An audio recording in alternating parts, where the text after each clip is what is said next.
कहानी की शुरुआत एंडी से होती है, जो कुछ ढूंढ रहा होता है। तभी पीछे खड़ा एक लड़का अजीब तरीके से फल काटता है और फिर नाइफ के साथ ही फल खाने लगता है। इससे उसका मुंह जख्मी हो जाता है। ये देखकर एंडी घबरा जाता है। वो उसके मुंह से नाइफ निकालता है और हॉस्पिटल ले जाने के लिए बाहर ले जाने लगता है, लेकिन लड़का बाहर जाना ही नहीं चाहता। किसी तरह एंडी उसे घसीटकर बाहर लाता है, लेकिन बाहर एक सफेद घेरा बना होता है जिससे वो पार नहीं कर पाता। बाहर जाते ही उसकी हालत बिगड़ने लगती है और उसकी बॉडी अजीब तरह से हिलने लगती है। ये सब देखकर एंडी डर जाता है। इसके बाद सीन कट होता है और एक हफ्ते पहले की घटना दिखाई जाती है। एंडी के डैड की बाथरूम में अजीब तरीके से मौत हो जाती है। इस हादसे के बाद एंडी बहुत परेशान हो जाता है। एंडी और उसकी बहन पाइपर, जिससे कम दिखाई देता है, दोनों को एक औरत लोरा गोद ले लेती है। लोरा पहले से एक गूंगे लड़के को पाल रही होती है, जिसे हमने पहले देख भी लिया था। लोरा की एक बेटी भी थी जो अंधी थी और घर के स्विमिंग पूल में डूबकर मर गई थी। ये सुनकर एंडी को दुख तो होता है, लेकिन उसे लोरा का बर्ताव बहुत अजीब लगता है। फिर लोरा उन्हें अपने मरे हुए डॉग से मिलवाती है, जिसकी बॉडी उसने संभाल कर रखी हुई थी। सब लोग घर के पीछे की तरफ जाते हैं, जहाँ खाली पूल में एक बच्चा सिर्फ अंडरवियर पहने नजर आता है। वो एक बिल्ली को जबरदस्ती पकड़े होता है, जिससे बिल्ली दर्द में चिल्ला रही थी। बिल्ली की आवाज सुनकर लोरा वहाँ आती है और बच्चे से बिल्ली ले लेती है। तभी पहली बार वो बच्चा ओलिवर एंडी की तरफ देखकर बहुत सीरियस अंदाज में घूरता है। एंडी उसकी नजर से डर जाता है। बाद में जब पाइपर ओलिवर के लुक्स के बारे में पूछती है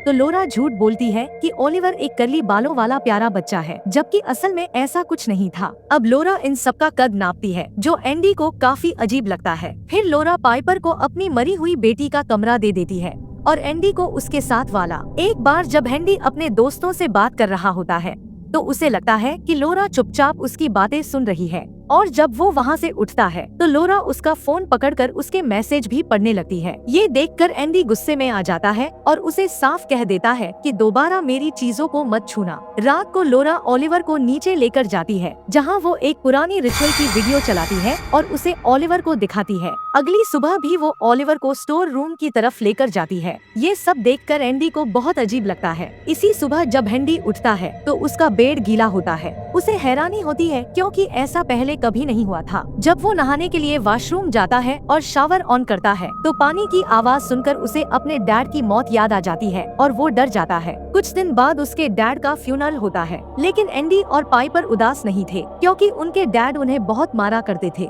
वो दोनों अब काफी हल्का महसूस कर रहे थे। फ्यूनरल के दौरान लोरा एंडी से कहती है कि आखिरी बार अपने डैड के सिर को छूकर अलविदा कह दो, लेकिन एंडी मना कर देता है। फिर बाद में लोरा चुपके से उनके बाल काट लेती है। जब ये लोग फ्यूनरल से घर लौट रहे होते हैं तो लोरा नोटिस करती है कि एंडी और पाइपर कुछ ज्यादा ही उदास है। तब वो कहती है, चलो घर चलकर पार्टी करते हैं। जब कोई चला जाता है तो हमें अपने सुकून को सेलिब्रेट करना चाहिए, नहीं तो गम हम पर हावी हो जाएगा। लोरा की बात मानकर ये लोग रात को पार्टी करते हैं। सब एंजॉय करते हैं, डांस करते हैं, सब काफी ज्यादा ड्रंक हो जाते हैं। पाइपर तो पार्टी के बीच में ही सो जाती है, लेकिन लोरा और एंडी आपस में अपने दिल की बातें करते हैं। लोरा बताती है कि जब से उसकी बेटी मरी है उसका दिमागी हाल बहुत खराब हो गया है। वो कुछ भी कर सकती है, बस किसी के मुंह से माँ सुनने के लिए। एंडी भी उसे बताता है कि उसके डैड उसे बचपन से टॉर्चर करते थे, इसलिए उसकी मौत से उसे कोई दुख नहीं हुआ, बल्कि अब वो खुद को आजाद और हल्का महसूस करता है। बातें खत्म होने के बाद एंडी सोने चला जाता है, लेकिन लोरा एक बहुत अजीब काम करती है। वो एक कंटेनर में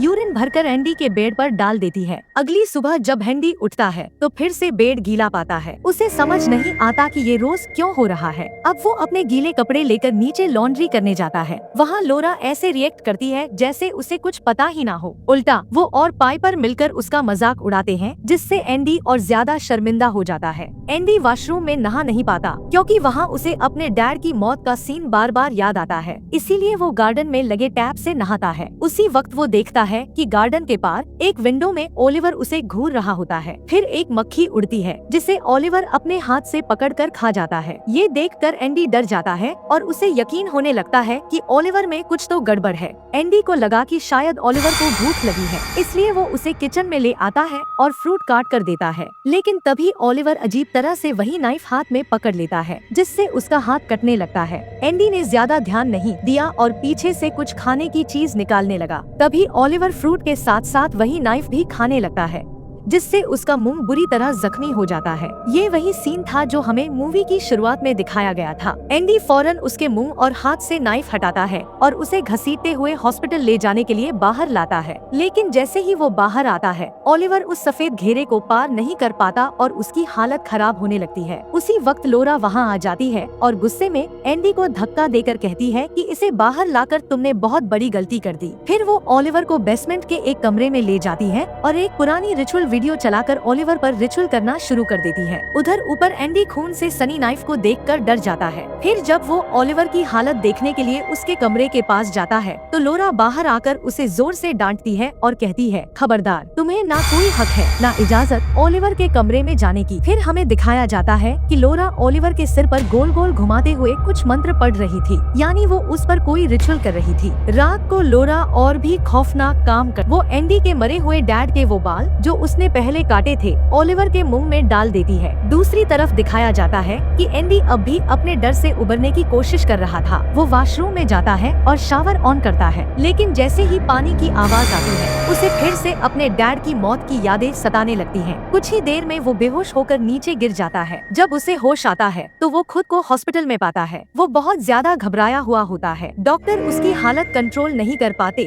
तो उसे बेहोशी का इंजेक्शन दे देते हैं। होश में आने पर लोरा उससे मिलने आती है। वो उसके लिए एक परफ्यूम लाती है और कहती है, इसे लगाओ, तुम फ्रेश फील करोगे। उसी वक्त एंडी लोरा से एक वादा करवाता है कि वो कभी भी पाइपर को बारिश में बाहर नहीं जाने देगी, क्योंकि एंडी को अजीब सपने और फीलिंग्स आ रही थी कि अगर पाइपर बारिश में निकली तो कुछ बुरा हो सकता है। लेकिन जब ये लोग घर लौटते हैं तो लोरा जानबूझकर एंडी की बात अनदेखी कर देती है और पाइपर को बारिश में बाहर ले जाती है। दोनों बारिश में खेलते हैं। तभी लोरा को पाइपर में अपनी मरी हुई बेटी की झलक नजर आती है। वो पाइपर को अपनी बेटी के कपड़े पहनने के लिए देती है और फिर उससे पूछती है, क्या तुम हमेशा के लिए मेरे साथ रहना चाहोगी, मुझे माँ बुलाना चाहोगी? फिर वो कहती है, देखो, अगले 3 महीने में एंडी 18 साल का हो जाएगा, तब वो तुम्हारी कस्टडी ले सकता है, लेकिन मैं चाहती हूँ कि ये फैसला तुम खुद करो। लोरा ने बहुत प्यार से पाइपर से पूछा था। उसे पूरी उम्मीद थी कि पाइपर उसे माँ बुलाएगी, लेकिन पाइपर ने एंडी का नाम लिया। ये सुनते ही लोरा का चेहरा गुस्से से सख्त हो गया। फिर भी उसने खुद को कंट्रोल किया और मुस्कुराते हुए बोली, जैसा तुम चाहो वही होगा। इसके बाद लोरा पाइपर को लेकर एक अजीब से कमरे में जाती है। वहाँ एक फ्रीजर होता है जिसे वो खोलती है और पाइपर से कहती है कि अंदर रखी चीजों को छुओ, लेकिन उस फ्रीजर में कोई चीज नहीं बल्कि एक इंसान की लाश थी, लोरा की अपनी मरी हुई बेटी, जिसे उसने फ्रीजर में संभाल कर रखा हुआ था। कुछ दिन बाद एंडी ठीक होकर घर लौटता है। घर पहुंचते ही वो पाइपर के जूतों पर गीली मिट्टी देखता है। उसे समझ आ जाता है कि लोरा ने उसका कहा नहीं माना और पाइपर को बारिश में ले गई थी। अब उसे लोरा पर और ज्यादा शक होने लगता है। रात हो जाती है। लोरा फिर से ओलिवर पर रिचुअल शुरू कर देती है। वो उसकी माथे पर उंगली से गोल गोल निशान बनाती है और अजीब मंत्र पढ़ती है। उसके सामने वही रिचुअल वीडियो भी चल रही होती है। ये सब होते ही ओलिवर की आंखें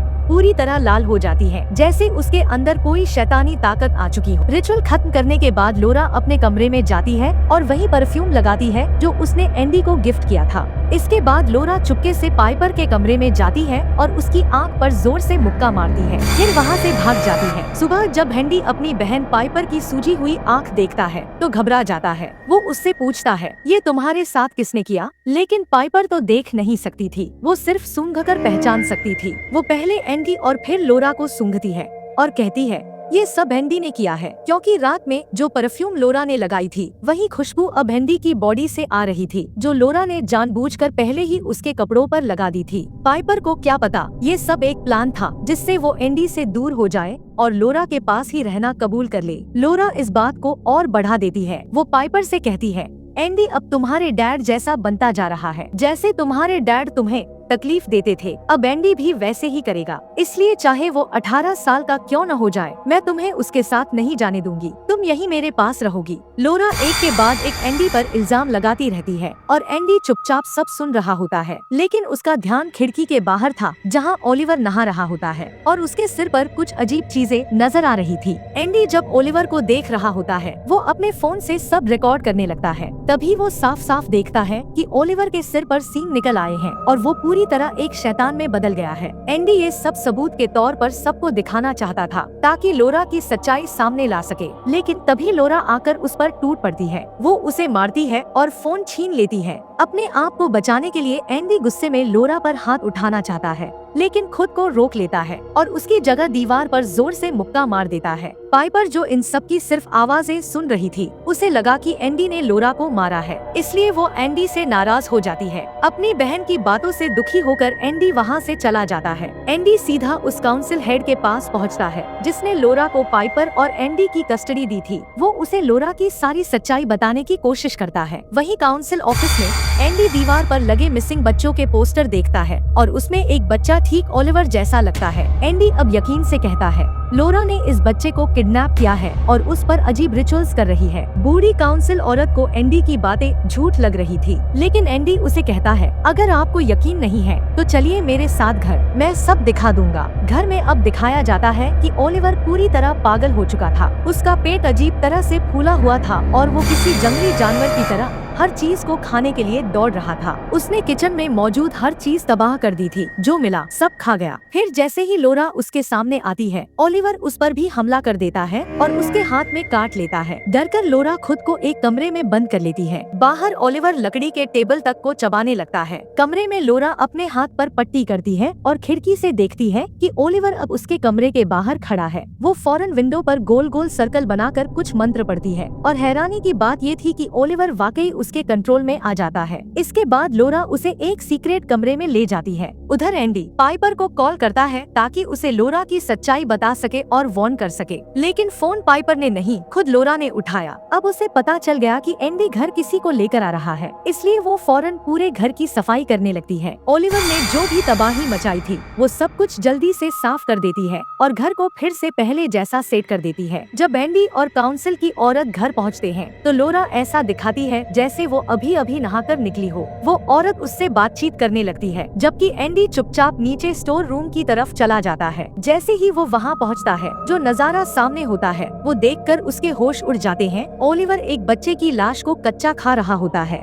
एंडी उस डरावने सीन को देखकर इतनी जोर से चिल्लाता है कि ऊपर मौजूद काउंसिल की औरत भी जल्दी से नीचे की तरफ दौड़ती है। लोरा उसे रोकने की कोशिश करती है और कहती है वहाँ कुछ नहीं, बस एक छोटा सा एक्सीडेंट हुआ है, मैं देख लूंगी। लेकिन उसका ऐसा रोकना उस औरत को और शक में डाल देता है। वो जिद करके नीचे जाती है और अपनी आंखों से वो सब देख लेती है जो एंडी पहले ही देख चुका था। अब उसे एंडी की हर बात पर यकीन हो जाता है। वो फौरन वहाँ से निकलकर पुलिस को बुलाना चाहती थी, लेकिन इससे पहले कि वो दोनों घर से दूर जा पाते, लोरा अपनी गाड़ी से पीछे से टक्कर मारती है। जोर की टक्कर में काउंसिल वाली औरत वहीं मर जाती है, जबकि एंडी जिंदा बच जाता है, मगर वो बुरी तरह घायल था। लोरा बिल्कुल भी नहीं घबराती, उल्टा वो एंडी का सिर पकड़कर पास ही पड़े पानी के टैंक में डुबो देती है ताकि उसकी सांस रुक जाए और वो मर जाए। उधर पाइपर भी अब उठ चुकी होती है। वो पूरे घर में अपने भाई एंडी को ढूंढने लगती है। तभी सामने उसे ओलिवर मिल जाता है। पाइपर उसे छूकर पहचानने की कोशिश करती है कि क्या यही एंडी है। तभी वहाँ लोरा आ जाती है और पूछती है तुम यहाँ क्या कर रही हो। पाइपर गुस्से में जवाब देती है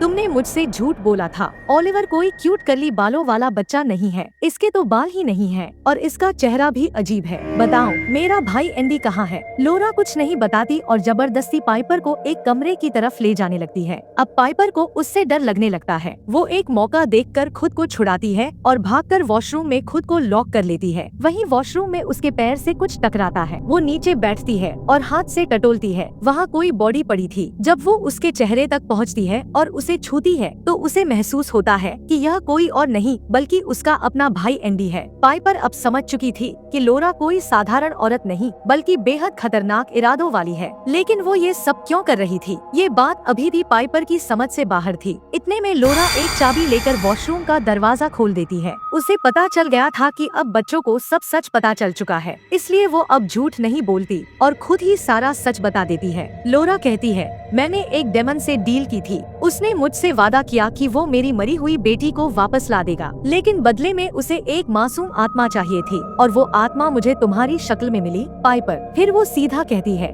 मैं तुम्हें यहाँ इसलिए लाई थी ताकि तुम्हें मारकर अपनी बेटी को वापस पा सकूं। एक बार तुम मर जाओगी तो देखना मेरी बेटी कैसे लौटेगी। वो पास पड़ा एक ग्लास उठाकर लोरा पर हमला करती है और भागने की कोशिश करती है, लेकिन जैसे ही वो भागती है एक टेबल से टकरा जाती है और जमीन पर गिरकर बेहोश हो जाती है। अब लोरा उसे उठाकर घर के पीछे वाले स्विमिंग पूल में ले जाती है, जो बारिश की वजह से पानी से भरा था। वो पाइपर को सीधा पानी में फेंक देती है ताकि वो वहीं डूबकर मर जाए। पानी में गिरते ही पाइपर को होश आ जाता है। वो खुद को बचाने के लिए हाथ पैर मारती है और लोरा से अपनी जान की भीख मांगती है, लेकिन लोरा उसे मारने पर अड़ी होती है। तभी पाइपर रोते हुए कहती है, प्लीज मॉम, मुझे मत मारो। मॉम शब्द सुनते ही लोरा रुक जाती है। यही तो वो सालों से सुनना चाहती थी, कोई उसे माँ कहे। उसकी ममता जाग जाती है। वो तुरंत पाइपर को पानी से बाहर निकालती है, फिर ठंड से कांपती पाइपर को देखकर अपना स्वेटर उतारती है और उसे पहनाकर ढक देती है। अभी पाइपर की जान एक मुसीबत से बची हुई थी कि यहाँ पर दूसरी मुसीबत आ गई। ओलिवर ने आकर उसे पकड़ लिया। वो उसे कच्चा खाना चाहता था, लेकिन पाइपर ने अपनी पूरी जान लगा दी अपने को बचाने के लिए और अपने पाँव से उसे मार मार कर उसे अपने से दूर कर दिया। ओलिवर काफी दूर जाकर गिरा था। उसकी तबीयत बहुत ज्यादा बिगड़ने लगी थी। अपने पेट पर लगी हुई चोटों की वजह से उसे खून की उल्टियां भी हो जाती हैं। वह तड़पने लग जाता है और तड़प तड़प कर वह सफेद सर्कल भी पार कर लेता है जो इस घर के इर्द गिर्द लोरा ने बनाया हुआ था। उसके दूसरी तरफ जाते ही वह बिल्कुल नॉर्मल सा हो जाता है। जबकि यहाँ पर हम देखते हैं कि पाइप जल्दी से भागने की कोशिश करती है और यहाँ से भागने के चक्कर में वो एक गाड़ी के सामने आ जाती है, जिस गाड़ी के अंदर बैठा हुआ आदमी पाइपर की मदद करता है और उसे रेस्क्यू कर लेता है। पीछे हम देखते हैं कि यहाँ पर पुलिस भी आ चुकी थी जो ओलिवर को रेस्क्यू कर लेती है और मूवी के पोस्ट क्रेडिट सीन में हमें दिखाया जाता है कि लोरा अब अपनी बेटी को लेकर स्विमिंग पूल के अंदर डूब गई थी। उसने अपनी बेटी के साथ अपनी जान लेने का फैसला किया था, क्योंकि वह यह बात जान गई थी कि वह कभी भी अब अपनी मरी हुई बेटी को वापस जिंदा नहीं कर पाएगी। और बस यही सब दिखाते हुए यह मूवी यहाँ